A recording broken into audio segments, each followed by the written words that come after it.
কৰ্ণ কোন আছিলে? দানবীৰ। কৰ্ণ কোন আছিলে? সাহসী যোদ্ধা। কৰ্ণটো কাপুৰুষ নাছিলে, নিজৰ কবচ মানে কোনোবাই দান বিচাৰি দি দিলে। মই সেই গতিকে কংগ্ৰেছ দলৰ বাবে নিজৰ কবচো দি দিবলৈ সাজু, কংগ্ৰেছ হৈ থাকে।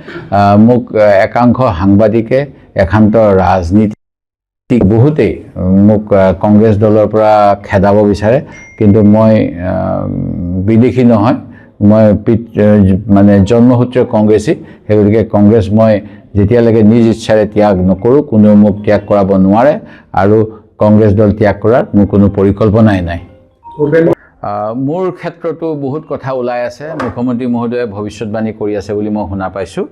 মই ক'ব বিচাৰোঁ যে বিজেপিৰ দলে এটা সাম্প্ৰদায়িক ৰাজনৈতিক দলৰ আদৰ্শ মই কেতিয়াও গ্ৰহণ নকৰোঁ।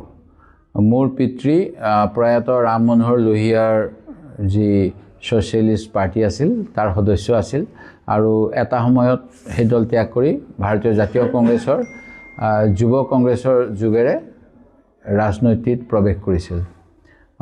সেয়ে মই মোৰ পিতৃ মাতৃৰ আদৰ্শৰে কংগ্ৰেছ দলত কলেজীয়া জীৱনৰ পৰাই আছোঁ, আৰু এই আদৰ্শতেই মই অবিচল হৈ থাকিম।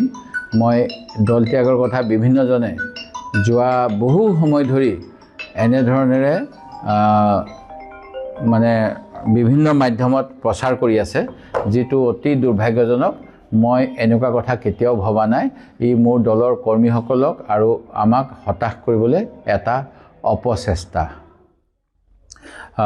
মই বিজেপিৰ দৰে যিটো সাম্প্ৰদায়িক দল, যিটোৱে সংবিধানখনকে সংশোধন কৰিব বিচাৰে নিজৰ স্বাৰ্থ সিদ্ধিৰ বাবে, এনে দলৰ প্ৰতি কেতিয়াও সমৰ্থন আগ নবঢ়াওঁ।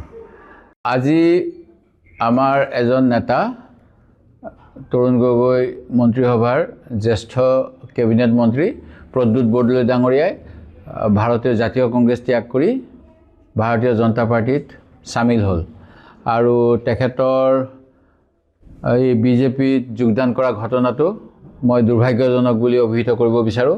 প্ৰায় 3 দশক জুৰি তেখেতে যেনেকৈ দলৰ প্ৰতি সেৱা আগবঢ়াইছিল, ঠিক তেনেদৰে আমাৰ দলেও তেখেতক বহুখিনি সুযোগ সুবিধা দিছিল, আৰু তাৰ পিছত তেখেতে আজি দল ত্যাগ কৰাটো মই খুব সহজভাৱে গ্ৰহণ কৰিব পৰা নাই।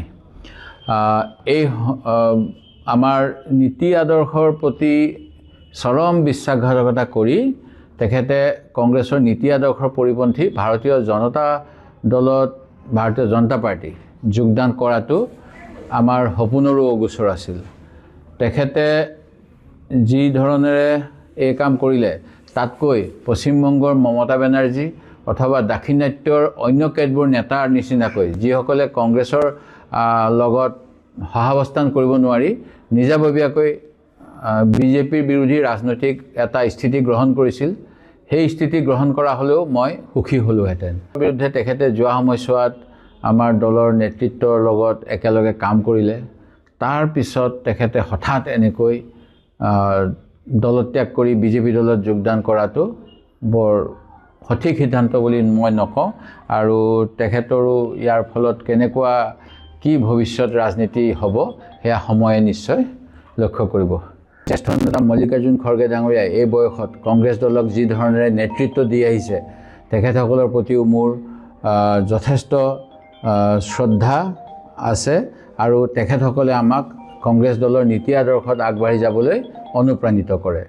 প্ৰিয়ংকা গান্ধী ডাঙৰীয়াইও যোৱা সময়ছোৱাত যেনেধৰণেৰে সংসদলৈ প্ৰথমবাৰৰ বাবে নিৰ্বাচিত হোৱাৰ পাছত যি বলিষ্ঠ ভূমিকাৰে বিজেপি দলক বিৰোধিতা কৰিছে, এই কথাখিনিও আমাৰ সকলোকে প্ৰেৰণা যোগায় বিজেপিৰ যি সংবিধান সংশোধন অথবা সাম্প্ৰদায়িকতাৰ বিৰুদ্ধে যুঁজখনত একত্ৰিত হৈ শক্তিশালীভাৱে আগবাঢ়ি যোৱাৰ বাবে।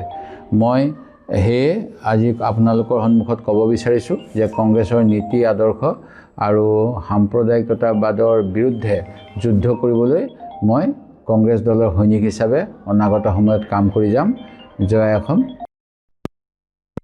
এটা প্ৰচাৰ চলি আছে নিশ্চিতভাৱে আপুনি কংগ্ৰেছৰ হৈ যেহেতু বহু বছৰ ধৰি আপুনি বিধায়ক হিচাপে আছে, বিৰোধী ৰোধ কৰিব পৰাকৈ আপোনাৰ কিবা বিশেষ কিবা?